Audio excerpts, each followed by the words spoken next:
Hi guys, today we will talk about how to fix Twitter code 467 on your settings. We will click here on settings, then we come here to settings up here or settings window, and we will go down. Then we will click here on apps, and we come here to apps window, and we will go down here to looking for Twitter, and we will just go down.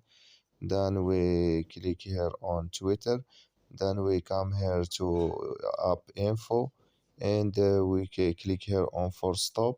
Then we will click here on OK.